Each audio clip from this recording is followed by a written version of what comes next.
Yes, with the use of pulse oximeters, and they don't work as effectively in different skin tones. And that's really unfortunate and led to worse outcomes. Such a simple device. But the validation for that is typically in healthy humans. And who volunteers for that? It's Caucasian young men. Well, that's not the intended patient population, right? When do you go to the hospital to get, and the first thing they put on you is a pulse oximeter.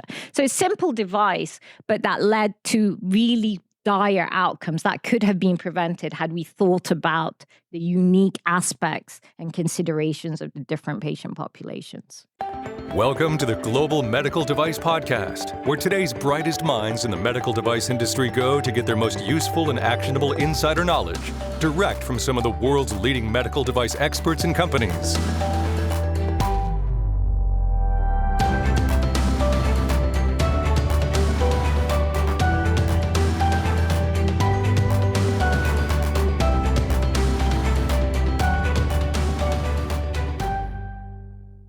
The medical device industry is nothing if not unique. So we built software that works the same way. Greenlight Guru is the only quality management system designed by medical device professionals to meet the unique needs of medical device companies.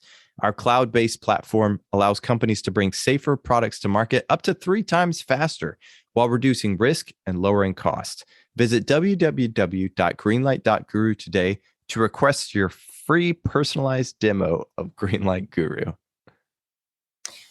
Hey everyone, welcome back. This episode was recorded live in San Jose, California during our True Quality Roadshow. If you're not familiar with what that is, we still have 2 stops on our worldwide tour, Amsterdam and Orange County. I'll put links in the show notes so you can find it. This was a fun conversation. This is an interview with Nada Hanafi, the Senior Vice President of Veranex. She is also the mentor and sponsor of MedTech Innovator. Maybe not the mentor, but she is a mentor and sponsor of MedTech Innovator, a co-founder and board member of MedTech Color, which is a nonprofit organization that aims to advance the representation of persons of color in the medical device industry. She spent 12 years at the FDA, where she was the CDRH liaison and subject matter expert to FDA's Office of Women's Health and the Office of Minority Health. Nada also holds a Master of Science in Biomaterials, a Bachelor's of Engineering in Biomedical Engineering, Material Sciences and Engineering from Queen Mary College, University of London, and her Master's of Public Health from Johns Hopkins Bloomberg School of Public Health. She's passionate about the industry and an incredibly well-qualified regulatory strategist, so I hope you enjoyed this wide-ranging conversation with Nada Hanafi. Welcome back to the Global Medical Device Podcast. My name is Etienne Nichols. I'm the host of today's show. With me today is Nada Hanafi. I'm excited to speak with you today. I guess before we get into the overall discussion today, why don't you tell the audience a little bit about yourself and where you come from? Thank you so much for having me. Good afternoon, everyone. So I'm Nada Hanafi, and I am currently a Senior Vice President for Veranex, and we're a full-service provider for the MedTech industry. And my focus is really within the regulatory quality clinical. And prior to that, I used to be at FDA, where I say I grew up there. I spent over 12 and a half years at the agency, predominantly CDRH, Center for Devices and Radiological Health. And I started in a traditional route as a lead reviewer and then transitioned to the Office of the Center Director, where I led different programs and policies with a unique kind of interest in the health of women, special populations, and pediatrics. And by training, I'm a biomedical engineer, as many folks probably are here. And I also have a master's in biomaterials and in public health that I got while I was at the agency. That's fantastic. And I don't know if you get celebrity status very often when you go to conferences, but we always love to speak with people who are at the FDA because sometimes we look at that as something of a black box. I don't know if that's completely predominant throughout the industry, but I know a lot of people see it that way. So I'm curious, if we could speak a little bit to your time at FDA. You said you grew up there. What are some of your favorite memories? Do you have any things that stick out that you really look at as formative into your career that occurred there? Sure. So we're not a black box, or I still keep saying we, but they're not. They're just human beings. They're just like you, but they are tasked with a mission to protect and promote public health. And it's a pretty serious mission. They are kind of the gatekeepers to ensure that products get to market. When they get to market, they're safe and effective. And then when they're on the market, they remain safe and effective for their intended use. So I learned a lot while I was at the FDA. I think anyone who works in federal government, you're in a position of service, and we take that duty seriously. But I also had a lot of fun while at the agency. And you asked me about a happy memory. There's a lot of them. There is one that I'd like to share. While I was there and when I transitioned to the office of the center director, leading up different strategic priorities, I had the pleasure of working with the DoD, Department of Defense, and they have this group that's called I'm probably going to butcher it, but it's the Defense Materials Program Office. And what they do is they collect any kind of failed devices or medical products from the combat field. They're sent back to them to do investigations to see if the reason for their failure or if they caused any kind of adverse events. And I'll just speak to one specific one. It was about tourniquets. And you imagine it's military personnel in combat situations. This is a life-saving device. And they were seeing some major adverse events. So we managed to set up a communication with them, share the information that they were seeing, their analysis of the issues, as well as connect them with our post-market group that looks at MDRs or the more database and see if we were seeing similar issues. And then also with our compliance arm.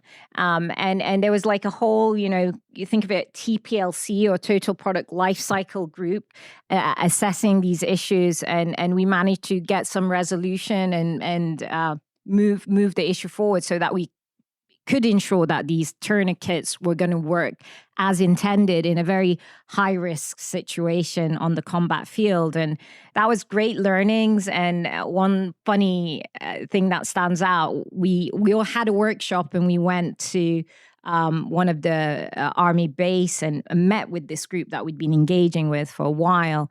And when I met this senior commander, Major General, really nice, staunch man, and he's like, "You're Nada?" And I said, "Yes." And he said, "I thought Nada was a whole department at the agency," which was very interesting and funny. But I share that because people who work at the agency tend to be really dedicated to what they do. And it's a couple of people, you think there's a lot of resources, but no, it's like one or two person doing the best they can to live into that mission. So that was one memorable experience. I love that. And I love that you zoom in on the human side of things with the FDA. Because like you said, they're human beings. Everybody who works there is a human being. And I really appreciate that story. It really humanizes it. So if we were to zoom out a little bit, while you were there, you looked at I'm sure you understood all of the different regulatory ecosystem that you were living in. I'm curious, now having stepped away for a little bit, you still use the word we, but having stepped away for a little bit, do you see any changes in whether it's the relationship or how things are approached? Curious what your thoughts are as far as how things may have changed or for the better, for the worse, whichever way you want to go. Yeah, great question. And I say I speak to FDA on a regular basis, and I have some on speed dial. Unfortunately, they get annoyed with me probably. But there has been an evolution. I think in the past, most folks were looking to go outside the US and thought there was an easier path to get their product on the market. But I think things have shifted. FDA took a concerted effort to look at our programs, our policies, how we conducted and deliberated and came up with our decisions and tried to bring more transparency and predictability to that. And with that came a lot of more guidance documents to explain how we do business, how we come about our decision making, both for industry as well as themselves. So to kind of standardize the approach. And you've really seen that shift where now I think industry is coming to the FDA where it's more predictable and they're more consistent in the questions that they're going to ask of you to get their product through FDA is probably a lot faster than going into the EU or other jurisdictions. So that shift, I think, has helped with the innovation aspect. They updated their mission statement to say we want to get products of the most public health importance first in the world in the US. And I think they've really lived into that mission with the changes that they've established.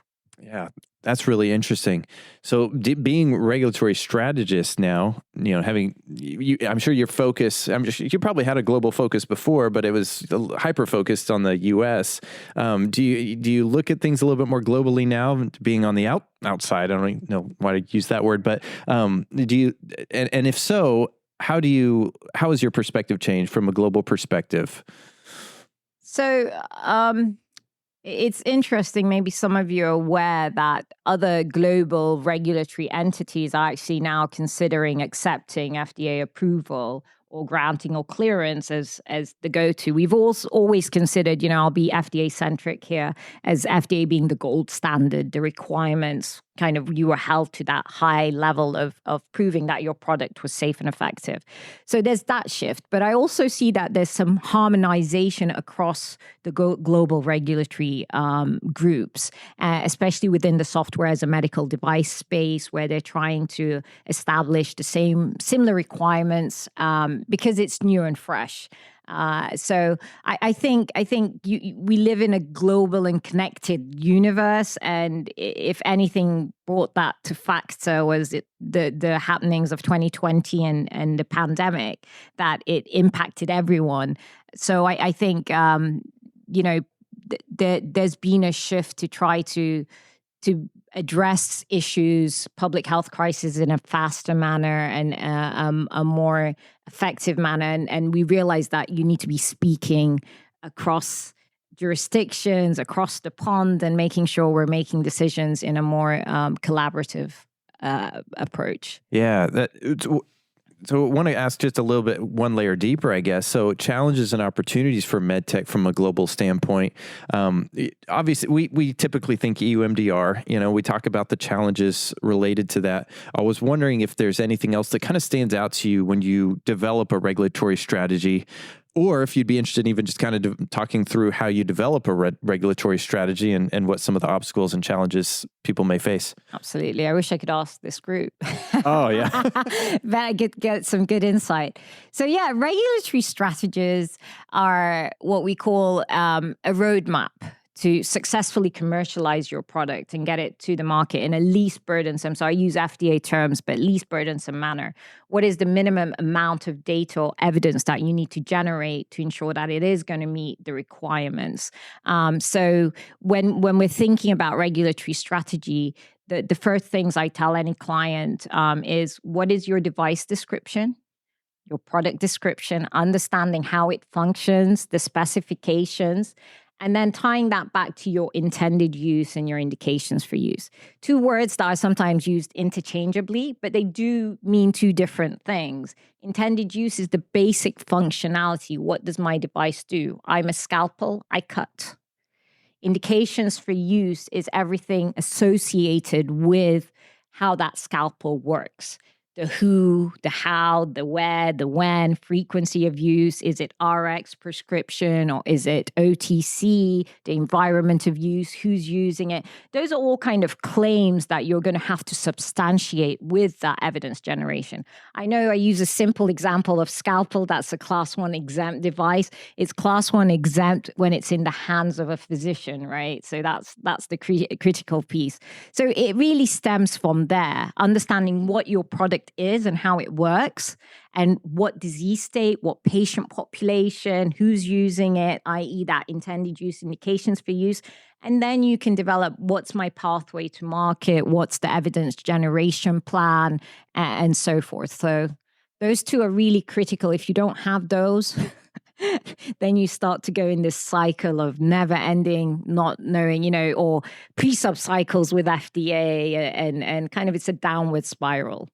And so I guess once you start developing that regulatory strategy, you know what your device is, you know how it's intended to be used, who it's going to be used on, at some point it becomes something of an economic question. And do you get into the economical side as far as determining how are we going to return a profit, and where will we go to do that? Is that part of your jurisdiction? So that's part of Veranex. So, and it's a fantastic question. So yes, there's the regulatory strategy, but in parallel, you should be thinking about your commercialization strategy, right? Your market access strategy, your reimbursement strategy. That's kind of, you could get it cleared or approved or granted, but is anyone going to pay for it? Right. So that needs to be done in parallel. And the requirements from a reimbursement perspective are going to slightly differ to what FDA's requirements are. They're going to be looking at really more outcomes related aspects. So if you're thinking of, if it's a device that's going to require some kind of clinical data, it makes 100% sense to be thinking of what's the study for FDA to get you to market, but then what are the requirements from a reimbursement perspective? What's the specialty of that industry going to want to see? I'll say urologists, they love to look at literature. Did you publish on this? Did you study it before they'll start to use the products? So you got to understand which market you're going into, the specialty, and how are you going to be able to convince them to actually use your device and an uptake and lift. So they go in parallel, but then I also jump back because I'm FDA or regulatory centric. If you don't get through FDA, you're not going to get paid. So, but they go hand in hand for sure. Absolutely. There's a certain baseline you have to meet. Yeah, yes. That makes sense. Okay, so that's what you do at Veranex. I know you also have something else that you co-founded, MedTech Color, and it may seem like a non sequitur that I would bring this up, but I am curious. First of all, I want to hear a little bit about that, but I also want to hear how it ties into regulatory strategy as well, because I know there's a tie there. But can you tell us a little bit about MedTech Color and the mission and what motivated you to co-found this? Yes, absolutely. And thank you for the question. This is an initiative that's very near and dear to my heart. So MedTech Color is a nonprofit, and we were founded in 2018. And it was a group of executives and senior leadership folks in the industry of color, Black and brown specifically. I had moved over from DC or the DMV area. That's a lot more diverse in my mind, to come to the Bay Area here. And we all shared the same experience that there was a lack of diversity, especially when it came to Black and brown people at the table.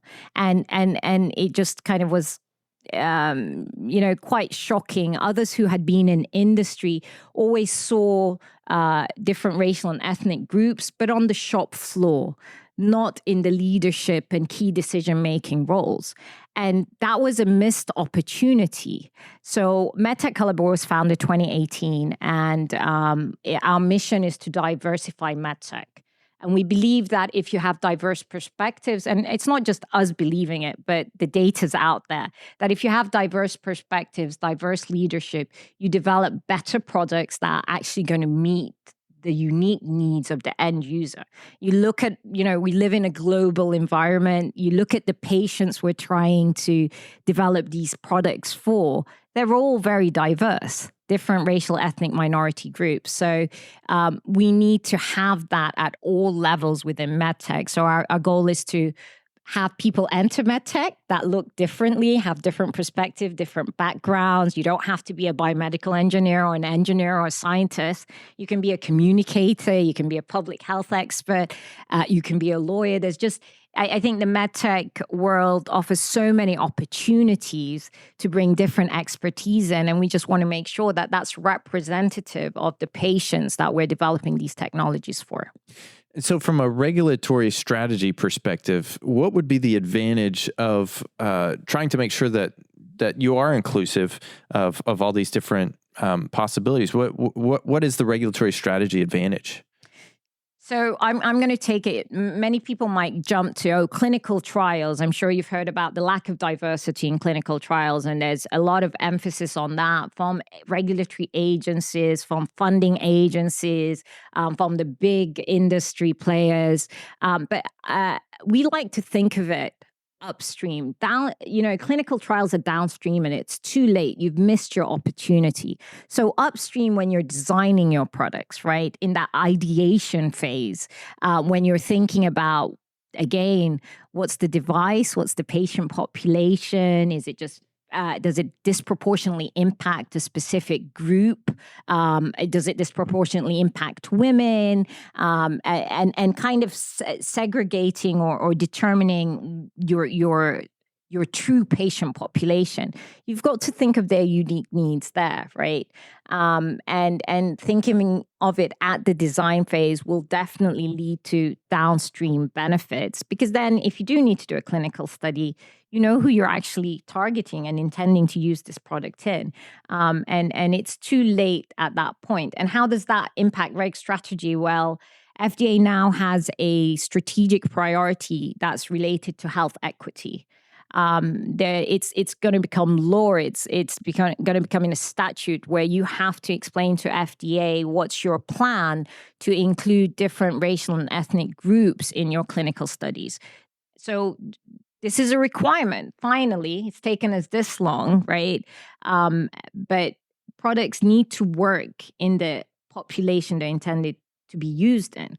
And one key example that unfortunately the pandemic highlighted, where we saw disproportionate deaths and mortality, morbidity in the Black community, was with the use of thank you so much. Yes, with the use of pulse oximeters.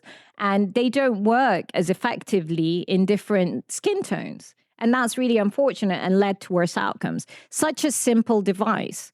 But the validation for that is typically in healthy humans. And who volunteers for that? It's Caucasian young men. Well, that's not the intended patient population, right? When do you go to the hospital to get, and the first thing they put on you is a pulse oximeter. So a simple device, but that led to really dire outcomes that could have been prevented had we thought about the unique aspects and considerations of the different patient populations. So you already mentioned doing it early with design, and my mind is kind of going back to what you said earlier about intended use and indications for use, and how this could be potentially a subset of your indication for use, I assume. What is the actual practical, or what does this look like in reality? Like when you actually go through, sit down, okay, I'm going to try to cover all the bases here. What does it look like in the design and development process? Can you give us a little nitty gritty in the weeds? Ooh, what a great question. I think it's going to depend, right? It depends again on what the product is and how it's intended to be used. And is it an implant, or is it a wearable?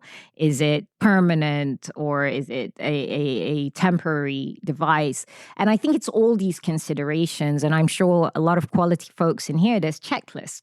But, the basis or the core of it is really your risk assessment, right? When you're looking at your user needs and what risks might be associated, what's the likelihood of those risks, and then how are you going to mitigate for those risks, right? So I think it starts there. And hence, if you embed the thinking of, are there different considerations based on the patient population? I mean, sex being an immediate one, right? Women are not little men. Let's get over that. And women are also not just their breasts and their uterus and vagina. It's not bikini medicine. Women will be exposed to devices such as hip implants and knee implants and any other cardiovascular devices. So you've got to consider their unique needs. And a lot of times I think design groups might think of anatomy as the first differentiator, but we want you to go deeper because there are racial and genetic differentiators that you need to take into account. So I think it's groups coming together and challenging the mindset, right? Even if you look at in the ophthalmic space, a female eyelid is very different. Really? Yes, and I'm not an ophthalmologist, but I've when you speak to different people, they're very unique considerations. And then if you layer on by race or by ethnicity, there's even more differences, right? And then add another layer of the social determinants of health, right? And the environmental aspects. So there's a lot of considerations. And I think companies and innovators miss on opportunities and will fail in the long term if they don't consider these items up front. And of course, then you might say this is just overwhelming. But that's why I said it really starts with what disease state or what problem, what pain point are you trying to address, and defining that problem. So I'll just add one little thing. I think a very well-defined problem is a half-solved problem. And that's where the effort and focus should start. I love that, because early in my career, I had a mentor who told me the heart of the problem is the seed of the solution. And so really focus on the problem and forget the solution, just focus on the problem. So I love that. So I'm curious. So if we zoom out a little bit, thinking in regulatory strategy, I mean, obviously we can go deeper with this, but again, I'm curious, as a regulatory strategist, whether it's in this area or other areas, what are common problems or obstacles you see companies getting into that you just say, I saw this at the FDA. I see it now. I know this is a problem people are facing and getting into. So one thing I see is people trying to move fast. Speed matters. Time is money, especially when you're a small company, say. And we want to get to market now. And maybe they haven't really defined the problem. So a lot of what I tend to do right now, which is unfortunate actually, is what we've termed regulatory rescue. They've had several interactions with the agency and they haven't moved them forward. They haven't moved the needle. And when we dissect it, they couldn't explain their product, how it works, what it's intended to do. And they couldn't bring FDA along with them because they probably didn't even know what their product was or it's intended to do. And they're like flip-flopping around. And it's like, take the time up front, go slow to be able to go fast. And I think I will sound like a broken record. Many who know me will say this. It's always that product description, intended use, indications for use. Knowing that your intended use or your indications may evolve, especially if you have to conduct a clinical study, because it depends on the outcome of that clinical study. It's like the last item that you're negotiating with FDA, if you're just about to get clearance, they might say, oh, we've changed this word, or, we need you to remove this sentence, but it's all about the evidence generation. So it's the last thing. So it's always your proposed indications, intended use, and it evolves based on the evidence that you have to support it. But that's where I think you haven't fully decided what you as a company are tackling, what pain point, and then you can't fully explain that to FDA, and you get into this unfortunate cycle, and it's frustrating on both sides, but it could be prevented if you take the thought up front to kind of really define your lane and stick to it. Do you have any specific examples that you've seen where people do this incorrectly? And if not, it's okay. You can this is a simple example. So you think of class 1 exempt devices. Your class 1 exempt, that means you don't have to submit a pre-market notification or 510K unless you exceed the exemptions, right? And you have to figure out how you exceed those exemptions. This is a tricky one because if you're class 1 exempt, there's no predicate out there, right? Because the majority are class 1 exempt. You might find an odd one where you were exceeding or you were going for a claim that really did require substantiating and that FDA would need to review. And I think it's in those tricky spaces where I've seen some clients submit a misthought out 510K. Go ahead. Well, just curious. So exceeding meaning I actually plan to do more with this device than maybe I'm saying. Exactly. Then what the CFR Code of Federal Regulations identification of that product. And you have to do that assessment. And again, it goes back to benefit risk profile and your risk assessments to determine if you're exceeding it. And then you have to submit a 510K. And those can be very tricky. I think FDA is less familiar with them. And then I see in industry, a lot of times they're less familiar with what the approach is. So in terms of that, I'd say think about what is the ROI? What is the return on investment if you really want to pursue these claims? Is it giving you some market advantage, right? That's worth it because it's not cheap. If you're working with a consultant or for the time spent if you're doing it on your own, and then just even in interacting and paying for a 510K and the whole process. So thinking about that word strategy, does it make sense then to narrow your scope to get through and then potentially widen it later on with an updated... You do strategy? I just talk to people. No, absolutely. So I think what you're speaking to is kind of a stepwise approach. So even if you're wanting the world and all the claims that you could get. One other thing we advise clients is let's do a aspirational claims matrix. Let's put down all the claims that if you could have and get, what they would be. And then you kind of have to tie that back to what's the evidence required to get those claims. And then you might be like really whittling those claims down when you see the amount of work that's going to take. So doing kind of a stepwise approach. What's a minimal viable product that you want to get to market that can get through the process in the least burdensome manner with the least amount of information and data? And then you kind of expand on your claims once you get your first clearance granting or your approval as a PMA. I don't know if you guys heard that phrase, aspirational claims matrix, but that's one you got to write down. I like that. That's really cool. I'm curious, what are the consequences of getting this wrong? You said it's expensive, some of this additional claims. Like, Can you give us an example of all the different expenses that, whether maybe direct or indirect? Do you have any examples there?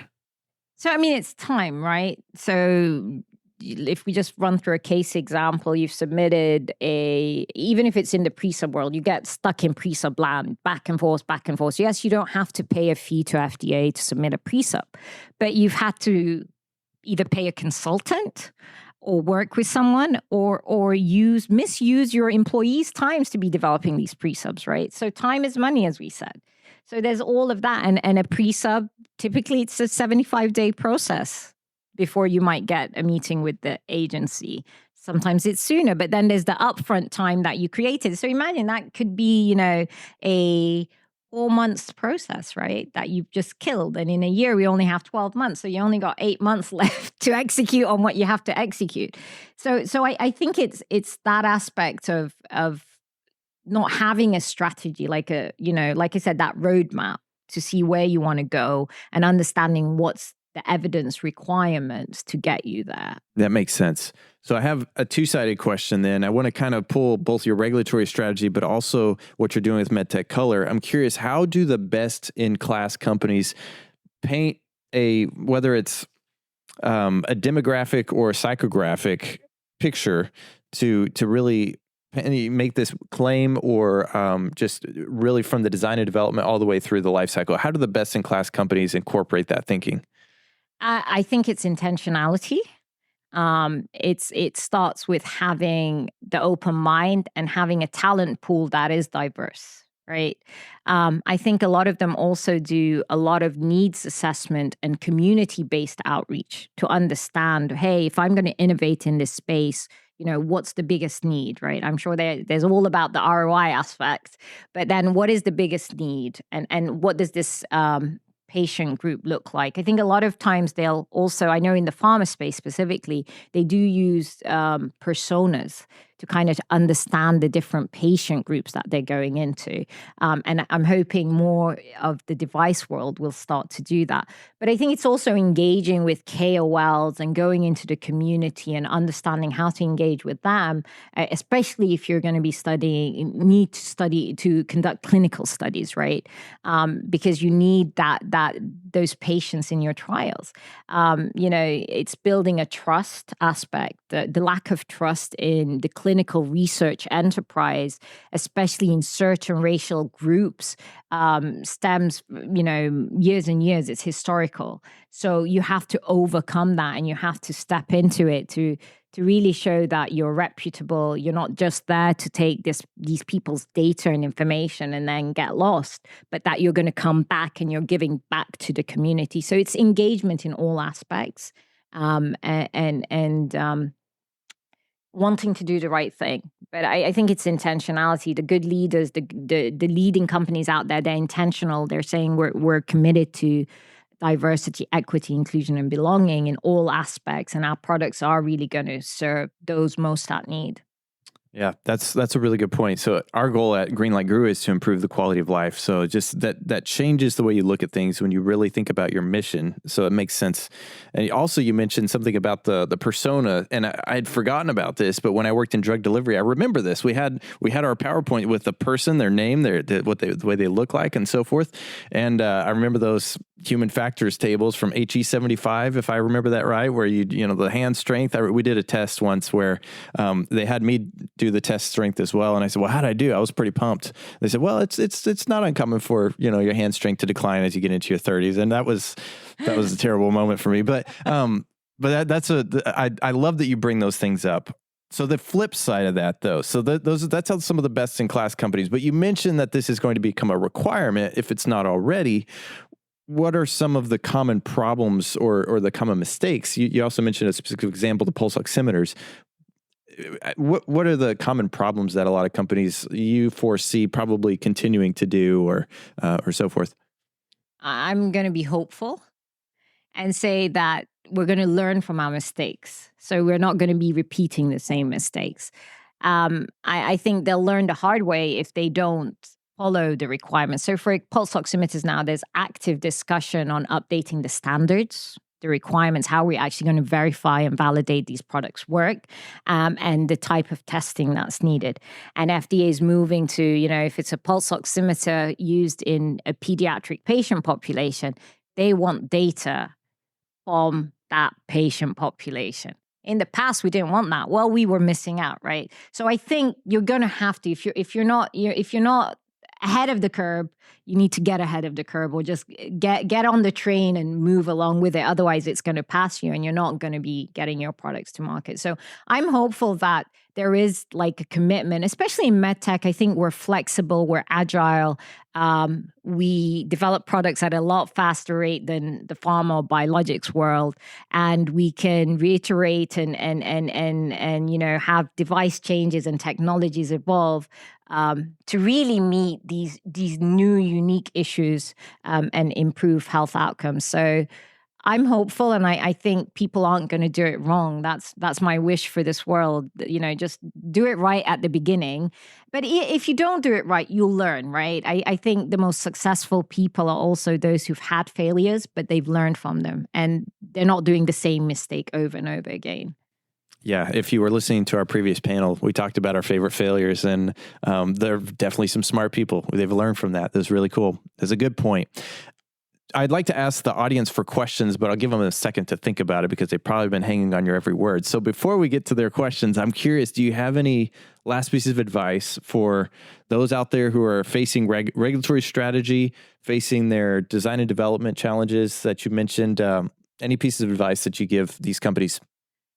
Yes, actually, I think, you mentioned trying the strength test. So I'm also a big believer in the lived experience and that patient perspective. So if you are designing something novel, consider having a patient join you in your design and engineering journey and being a part of it. And I'll be a little bit women-centric here. I think when you're designing for women's health or the health of women, you need to design with empathy in mind. You can say that's true for pediatric patient populations, for special populations, for the geriatrics, any population. I'm not missing you out, gentlemen. But kind of designing with empathy in mind. And how are you going to get that real lived experience, having a patient join you on that journey? And there are going to be different needs at different stages in their disease journey, right? But I think incorporating that patient perspective and voice early on will also lead to a better device and product at the end. Fantastic. Really appreciate that. We'll give the audience an opportunity to ask any questions. Do you have any questions? Yes. I think that the FDA has done such a good job of being more approachable and approving product quicker, so that a lot of medical devices are starting to get approval in the U.S., where 10 years ago they would have always gone overseas, maybe to the EU or perhaps Japan first. I was wondering, a lot of my customers have a really hard time when they have a device and they've shown efficacy in animal studies. Now they're ready to do clinical trials in humans. They all have to go overseas because it's really hard to get into human clinical trials here. Do you think the FDA will figure out a way to make it easier to start human clinical trials here in the United States? That's a great question. And I think FDA has been thinking a lot about this, and they have established programs to allow that. So you all may have heard of the early feasibility IDE program. So if you have to study, if you have to conduct a clinical study and it's considered a significant risk study, you have to submit an IDE to FDA. And so they created this early feasibility program where if you're still in the early stages of developing your product, it's not fully fleshed out, you can come in, submit this IDE. It's very limited, maybe you're first in man, where it's only 10 or 15 patients. You show them some semblance of safety data in preclinical animal, and then you can study it in humans. And if you want to tweak the clinical study design or your device, you have to submit these changes to FDA to approve. But they turn around that approval in a lot faster timeline, right? And that was an effort, a big policy push effort to try and encourage folks to actually do clinical studies here. I found that some people choose to go out of US. I have many clients who are in Australia. The government there incentivizes them and gives them tax breaks if they're conducting their clinical studies in their hometown. But, I think I definitely, and many of my fellow regulators, like to encourage folks to think of, conducting the studies here. I think the IDE review timeline is only 30 days. So if it's a big comprehensive package, but FDA will either approve it or conditionally approve it or deny it, but you will get their feedback. They'll give you a list of questions, and that's their thinking of what they want to see. So it's only helping you move your product design and development forward in a more expeditious manner. So I think early feasibility is one great program that does encourage this first in man studies or first in human studies to be conducted here in the US. I hope that answers the question. Thank you. Nada, you talked about empathy. FDA has been issuing guidance for human factor and usability engineering, but they haven't really gotten into regulating that. So do you think they have a thought process where as they learn more, they might be regulating this field as well? Regulating the field of human factors testing and usability. And usability engineering. Yeah, I mean, and that's heavy. That's really interesting because right now the joke is that any device needs human factors testing or usability testing. And I see many, of you quality engineers nodding your head.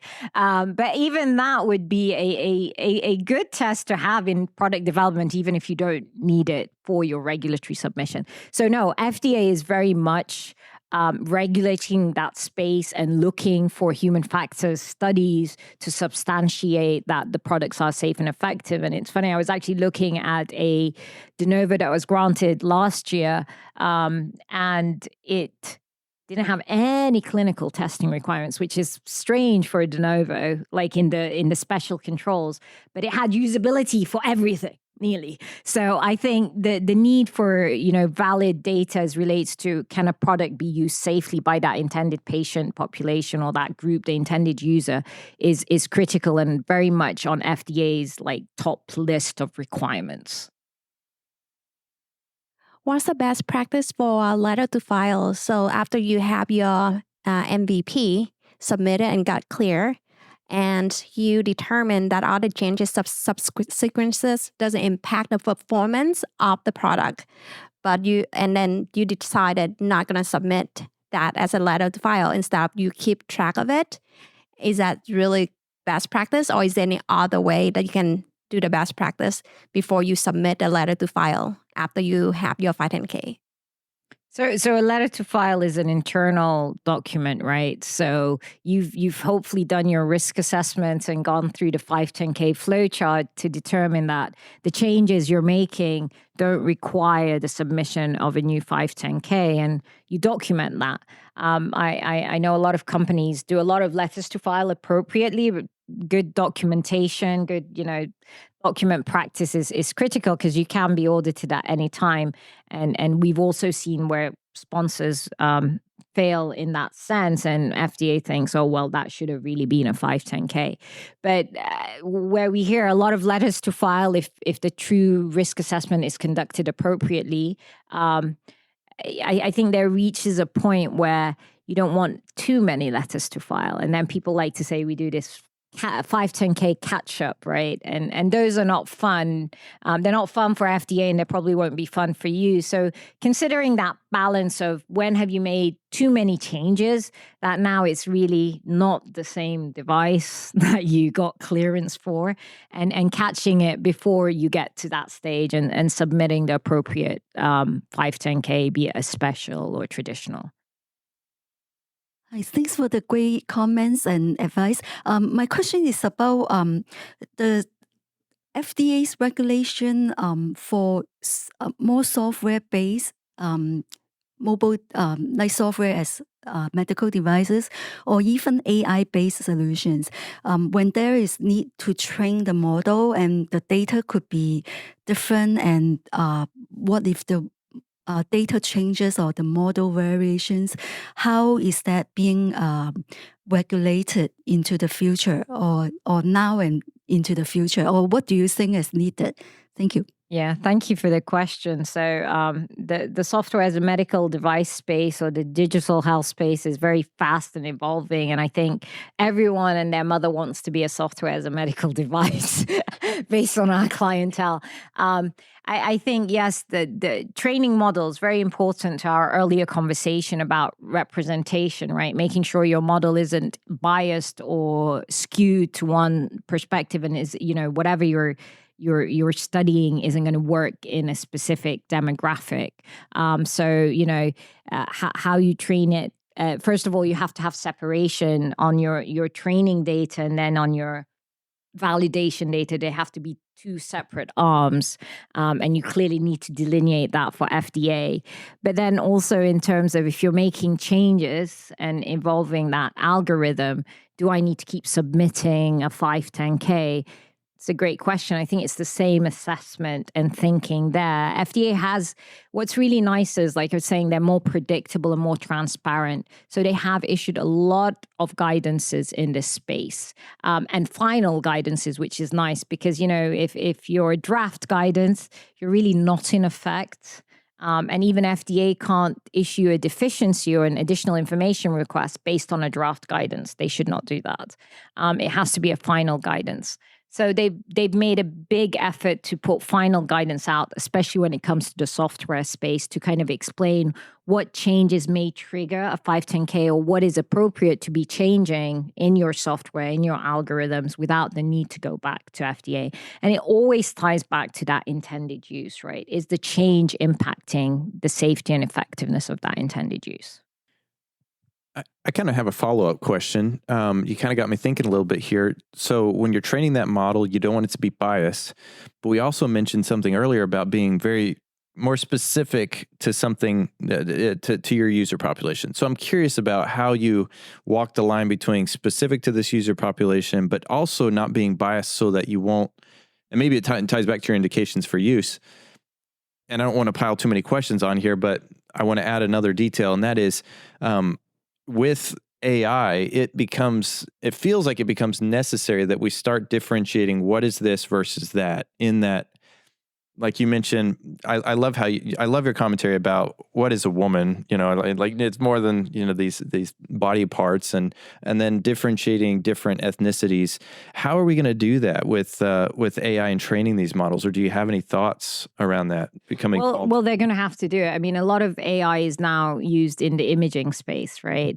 You're looking at an MRI on X-ray and you're trying to feed up information or recognize an area that's high risk that a physician should focus on, like triaging software. Those, if it's looking at any imaging, you need to make sure it's the representative images, right? I mean, if it's in prostate cancer, yeah, you want to make sure it's men, but you want to make sure it's men of different racial and ethnic groups. So that's the training aspect. You need to make sure if there's a differentiation of how prostate cancer presents based on race and ethnicity, and it's something that impacts African American men at a much higher rate as well. So it goes back, like you said, into your intended use or indications for use and tying it there. But in modeling and in the AI space, I mean, FDA is very much on what was your data trained on, and then what was it validated on, and is it representative? And maybe they're in the imaging space because a lot of it is, on retrospective images. It's a little bit easier. Maybe they're ahead of the curve in being more representative in that modeling space. Yeah, one of the interesting things to me about how to quantify certain differences is going to be interesting in the future. Rather than being subjective. I don't know. I'm just curious about that. My brain's kind of thinking about it, but anyway. Yeah, I know that machine learning's way ahead of my thinking for sure. Any other questions from the audience? Okay. This has been really good. I really appreciate you coming on the show today, and I'm excited to continue the conversation in the future. Thank you. You've been listening to the Global Medical Device Podcast, and we will see you all next time. Thank you so much. Thanks. Thank you so much for listening. If you enjoyed this episode, reach out and let us know either on LinkedIn, or I'd personally love to hear from you via email. Check us out. If you're interested in learning about our software built for MedTech, whether it's our document management system, our CAPA management system, the design controls risk management system, or our electronic data capture for clinical investigations, this is software built by MedTech professionals for MedTech professionals. You can check it out at www.greenlight.guru or check the show notes for a link. Thanks so much for stopping in. Lastly, please consider leaving us a review on iTunes. It helps others find us. It lets us know how we're doing. We appreciate any comments that you may have. Thank you so much. Take care.